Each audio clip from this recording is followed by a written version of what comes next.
is going on, ladies, gentlemen, listeners of the Didn't Ask podcast? Welcome back to another episode of this right here podcast, the Didn't Ask podcast.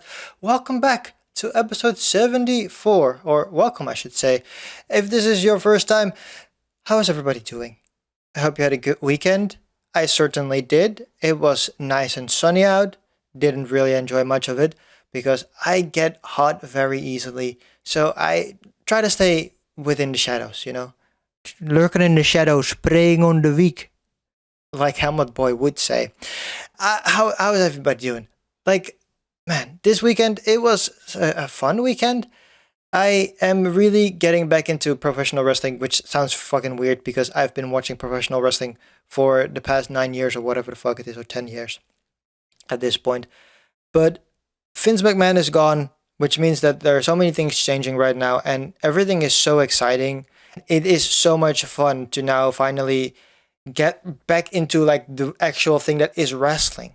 I know that WWE stands for World Wrestling Entertainment, but the last couple of years with Vince McMahon at the helm, we really went into the entertainment part, and now we're finally seeing that we're going back to more the wrestling part. And man, I'm having such a blast. And you can also see it in the popularity of what people are talking about. Last week's Raw, I believe, was one of the best feud Raws in quite a time. So it's such a fun time to be around and be a wrestling fan because everything is just getting better right now. And this is going to be even better, of course, when we have, we already have the war between AEW and WWE, but now that war really seems to be getting ahead of itself and gaining even more steam where, hey, we now have Triple H in charge and doing the booking and stuff like that, and he is doing a great job. And then we have fantastic producers in WWE. AEW, of course, great producers there as well because they basically fished in WWE's pond, so everybody that WWE like to throw out, they would fish in, which is very smart of them to do because that's the way you start a company, right? You try to get the best talent that you can get and make sure that they get what they need, so they will pay that forward to your talent in this case.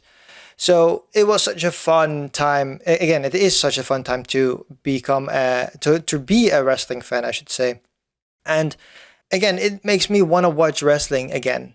The last couple of months, I've basically had it on as background noise while doing other things like editing this podcast. I would be watching wrestling. But now I really have this feeling that I'm just I want to watch wrestling, so let me finish the edit first and then get into the show because I would like to see what's going to happen. We have seen people come back. Again, we had Bayley, Io Shirai, Dakota Kai. They're all making their way to the main roster, which is fantastic because they're all great athletes in that ring. It's great to see Bayley back. And of course, her taking Dakota and Io, that is fantastic. But we are also now, the past Friday, we saw Killer Cross return, or Karrion Kross as he's known in WWE. That was one of those things, but nobody is expecting that, right? Because why would we? He got fired a couple of months ago because Vince McMahon fucking threw the guy into the fucking ground. And then now he's back because Triple H is in charge. And we're going to see more of these things happening in the next coming months, I would think. Don't quote me on this one, but there were reports out there that state that Triple H is really looking into bolstering his roster again, just getting more talent, which I think is very smart.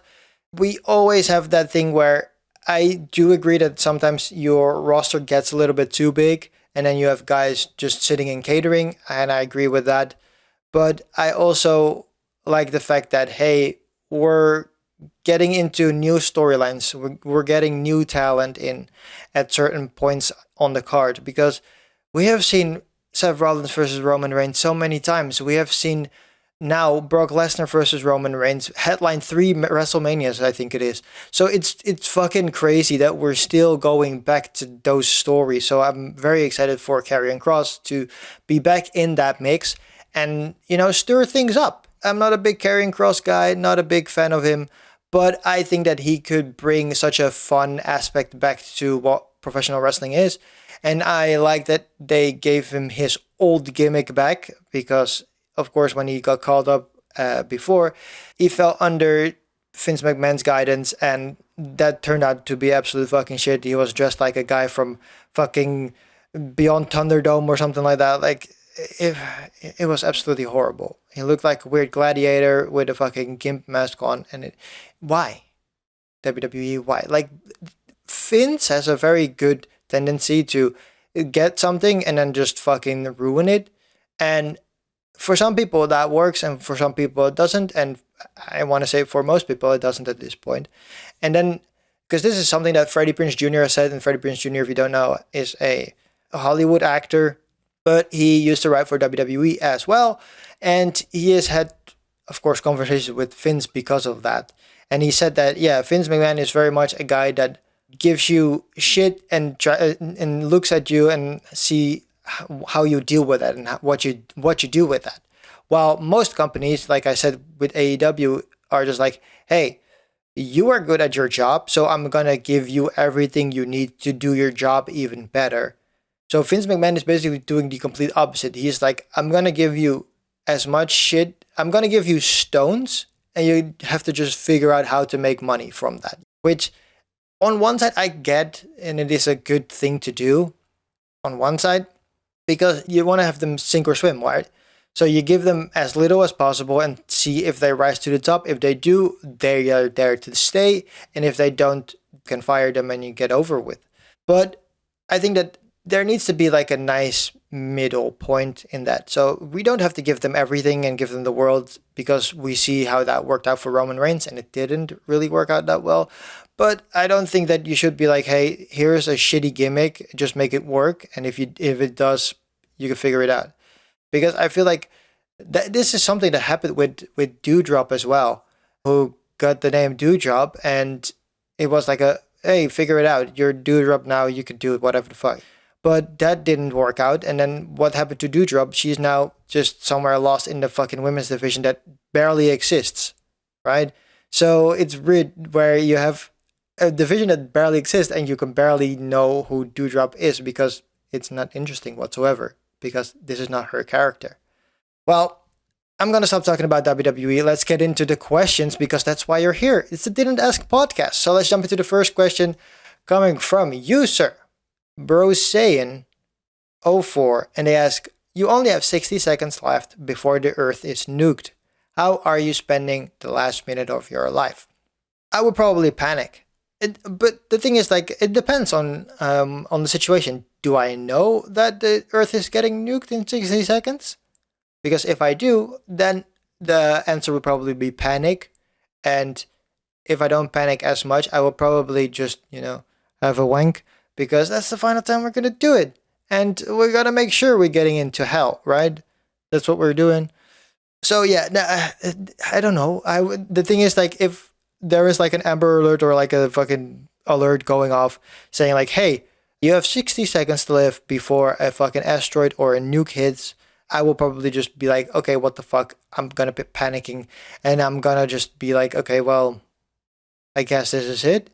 So maybe I will, maybe, just maybe, I will send my family a text and be like, hey guys, I love you. Thanks for the great times and being here for me throughout this time. Just make sure that people know that you love them, because that's the final things you can do in the 60 seconds. And maybe we can get into heaven that way. I don't know.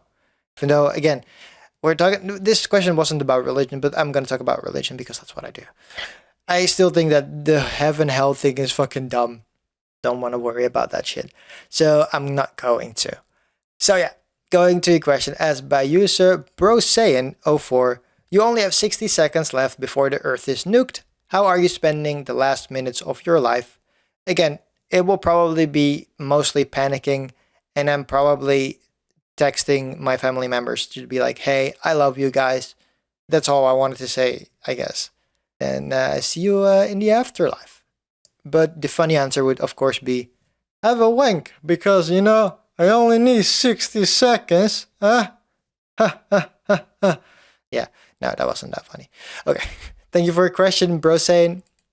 Moving on to the second question of today, coming from user Serene_Nona. And they ask, what is the worst place to lose your virginity? there are pretty bad places to lose your virginity, but you still lost your virginity. Sex is sex. You did it. You popped the cherry. I don't know. What? So yeah, there are so many bad places to lose your virginity. I mean, you always hear stories about people doing it in their parents' bedroom or in their grandparents' bedroom, which is fucking weird to me.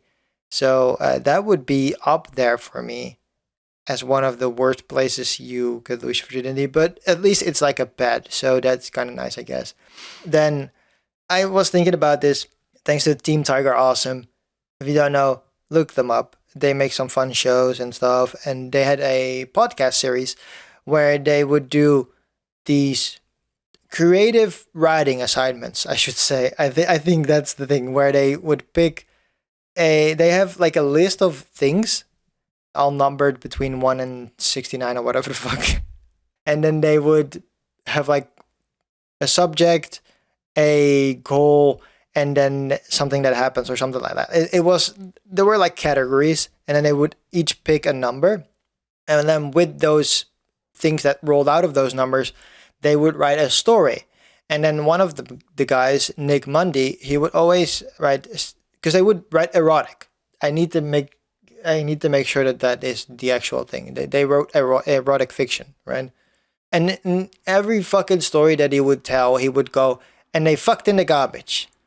And it was funny, of course, but like, why? What the fuck is up with that? So thinking about that would be a really, really bad place to lose your virginity, in the fucking garbage. Because fuck, they're right in the garbage. Yeah, you know what I mean? The garbage, I don't know. The garbage doesn't seem like a fun place to lose your virginity. Now, I'm looking at the first comment in the comments. Wow, Djimon, great. Said by Coffee Beards, and they say a Burger King bathroom. And I would say, yeah, like a public toilet is really bad because it's very smelly. And when you're having sex, like you could slip. And then if you slip, you fall on the fucking bathroom floor. Ugh, that's disgusting. I'm getting fucking, ugh. This is not that's not good. But yeah, I think that is a pretty bad place to lose your virginity. I'm seeing here by Bloodhunter _ say porta potty. And again, that's coming back to like the public toilet thing. Yeah, public toilets are really bad to lose your virginity. Oh man, because it just smells, man, and then the ground is sticky, and then I'm really getting sick thinking of that shit. Okay, so going back to the question asked by user Serene_Nona, where is the worst place to lose your virginity? And I would say the garbage, just because of Team Tiger Awesome. But going by Coffee Beards, who says Burger King bathroom, and then Bloodhunter _ who says porta potty. And just again, for me, I'm just gonna combine them as public toilet, because public toilets are disgusting. I barely want to go to pee there, let alone have sex with somebody. Because again, things slip, you have your pants on the ground, everything is absolutely fucking disgusting. There's piss everywhere, it smells, ugh. No. I think that a public toilet is probably the answer that is the rightest. The rightest? The best. I don't know. Thank you for your question, Cyrene_Nona. Moving on to the third question of today, coming from user Bill Oakley. And they ask, when is the least appropriate time to moan sexually? My head immediately went to a memoriam or like a wake, something like that, where it's just like, oh, we're here in loving memory of Beatrice. And then you go, oh yeah? Oh yeah? Oh. That is fucking weird. You should do that, you know? Like, oh, if you're walking past the casket and then just go, oh yeah? Oh yeah? But what is a very funny moment to do so is when you put the casket in the hole, when you put them into the ground, and then when it lowers, you go, oh yeah, oh yeah, oh yeah. That is kind of funny to me. It's still not appropriate to do so, but it is very fucking funny to do so. I think that a funny moment to do so as well. Again, not really appropriate, but really funny. Like you have the bottle machines in the fucking stores, where you have like a plastic bottle, you can put it in and you get your money back. Do they have those across the world? I don't fucking know. But those things are really funny. So you put it's like a machine that has a hole, and then you put the bottle in, and then it takes the bottle and then gives you money back. That would be funny if you just put it in and you go, oh yeah, and then grab a new bottle and then you go, oh yeah, new bottle, oh yeah, new bottle, oh yeah.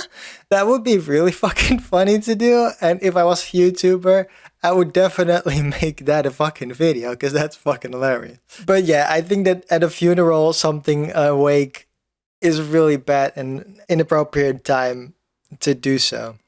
I saw a comment and I have to bring it up. It was said by Wittgenstein was right.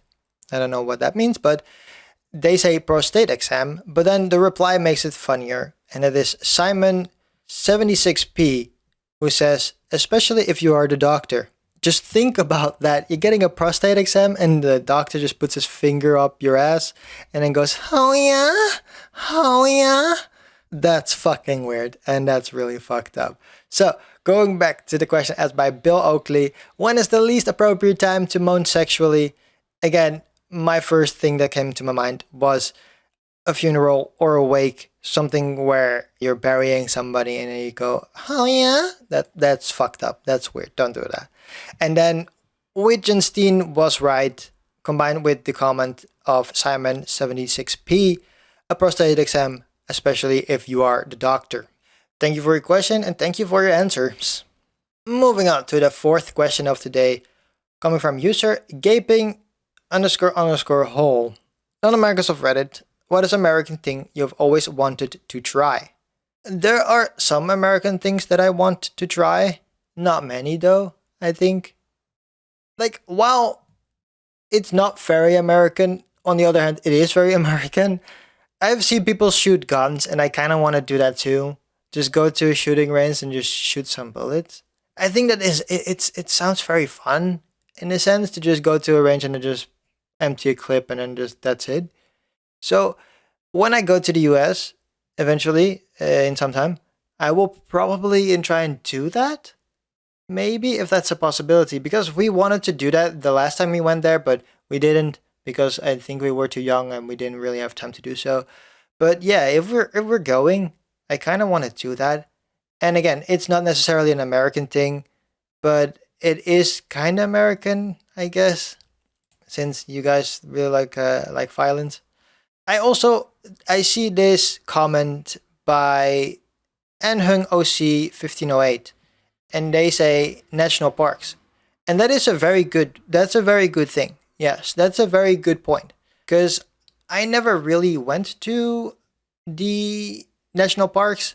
We visited Alcatraz, which I believe is one of the like national parks. It's around that fucking label, I think.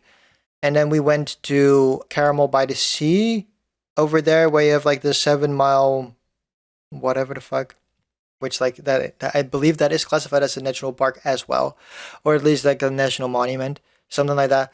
So I have seen those, but I've never been to like Yellowstone or like what is it, Yosemite, Yosemite Park, whatever the fuck it's called. So yeah, I would that is a good option. That is a good option. So going back to the question asked by user gaping __ hole, non-Americans of Reddit, what is an American thing you have always wanted to try? And again, for me, it is shooting a gun. I think that is something that, again, you see it in movies and in fucking GTA and whatever the fuck, where you can go to a gun range and just use a gun and shoot bullets, which is really fucking cool. So I really would want to try that. But the comment made by user Anhung OC 1508, national parks, I think that is a very good option as well. Like, there are so many national parks in the US that have so many cool animals and cool things happening. So I really would think that, yeah, that is a very good option. And I think that is something I would like to try as well. So thank you for your question, gaping __ hole. Fucking idiot with a stupid name. Moving on to the final question of the Ask Reddit subreddit for today, coming from user Glum Sunshine, and they ask, Men of Reddit, physical appearance aside, what do you find attractive in a woman? To me, this is very dependent on the woman. Like, I am a very desperate kid. You know what I mean? I'm very desperate. I have never really been in a real relationship, so it's weird. We're pulling on strings. You know what I mean? Like, to me, many people are attractive. You know what I mean? But I think that overall, it's just like not necessarily if we're taking looks aside, because of course you want something to look at. But for me, it is very much like it's like a feeling. I am a pretty empathetic person, so for me, it's like it's really much about feelings and how you feel for each other and how you feel with the other person. And some people have this feeling where just like, oh man, I really want to be around you constantly, and some people don't really have that, and I don't know what that is, but that is for me kind of what makes somebody attractive. Like, it is not necessarily a thing that you can definitely like touch and feel, but there is, for me, there's this weird aura about some people where I'm just like, well, I fucking love to be around with you, and it doesn't really matter what that person looks like. So for me, that is that. Like, I'm gonna let you in on a secret. So I got a new coworker at work, and I've spoken to her a couple of times now, and she has that aura. Like, I'm kind of attracted to her because she has that aura. Whereas I'm just like, she is so calm, and of course she has a good smile, but like, she is so calm that I feel comfortable with her. And I've only talked to her a couple of times, so that could change when we talk more and more. But every time I've hung around with her, I'm just like, there is this feeling of, I don't know, like, this is the fun thing. Like, I saw this on TV, that we in the Netherlands have this word gezellig, and there is no real translation to that. But I guess you can say that in this case it's more akin to like cozy. Like, I feel like basically at home with her, and it's fucking weird. And again, I've talked to her a couple of times. I've just known her because she has been working with the company for a couple of months, and maybe a couple of weeks at this point still. So yeah, like, every time I've seen her and talked to her, like, I don't know, I get this feeling where just like, oh, I don't mind hanging out with you, which sounds very weird, but like, I really like hanging out with you, I guess. I feel very suited around her. So I think that would be the answer to you, Glum Sunshine, man of Reddit. Physical appearance aside, what do you find attractive in a woman? And again, it is very different for every person, but to me, there needs to be this kind of feeling of like homeliness or something like that. I don't know. There is this weird feeling that I get when I'm with certain people that I'm just like, I like hanging out with you even though I don't say anything to you. With some people I do have, and some people I don't. And with that coworker, I do. And I need to spend some more time with her, I guess, because I feel very, very comfortable with her somehow. I don't know. Thank you for your question, Glum Sunshine. And now, moving on to the final question of today, of course, coming from the Am I the Asshole subreddit, asked by user Sarah Jake 2022. And they ask, Am I the asshole for flipping out on my fiance for canceling all the vegan food options for our wedding food menu behind my back? My fiance, 31 male, and I, 25 female, are getting married soon. There wasn't much that we disagreed on during the wedding planning except for food. Me and my family are vegans, and there are so many reasons why we choose this lifestyle, and one of them being that we have a history of health issues. My fiance and his family are the complete opposite. They are hardcore meat eaters, which is fine by me, obviously. However, when deciding on the wedding food menu, I wanted to add 4 or 5 vegan options. My fiance and his mom objected, saying it was a waste of money over food that isn't real food. They also argued that this would be offensive for their guests, suggesting my vegan options just be the good old salad and appetizers. His mom wanted cupcakes, lol. I said no because for one, it's me and my family who's paying, and two, I want to make my guests feel welcome and not be treated as second-class citizens by being served salad. My fiance made a face and said, "Isn't that what vegans eat?" I refused to argue about it and said it was final. The other day, I found out that he had canceled all the vegan options and took them off the menu completely and behind my back. I was seething. I called him at work, but he kept hanging up on me. I went straight to his workplace and confronted him there and just flipped out on him. He was stunned to he was stunned to see me. He at first said it was his mom's idea, then told me to go home because I was making a scene at the office. The fight continued at home, and he defended himself by saying that I sort of made him resort to doing this after I kept brushing off his thoughts and input and refusing to accommodate his family. But there was plenty of meat options. Why can I get 4 or 5 vegan options when I'm paying for it? He yelled that it was his wedding too, not my family's. My family said it was fine and they'll figure it out, and told me to let it go, but I refused. Am I the asshole for putting my foot down on this? So, Sarah Jake, 2022. I would definitely say, no, you're not the asshole. You're just thinking about your guests and thinking about what the future, not necessarily what the future may hold, but like you're thinking about your guest. Do I think that 4 or 5 vegan options is quite a lot for your wedding? I think so, yes.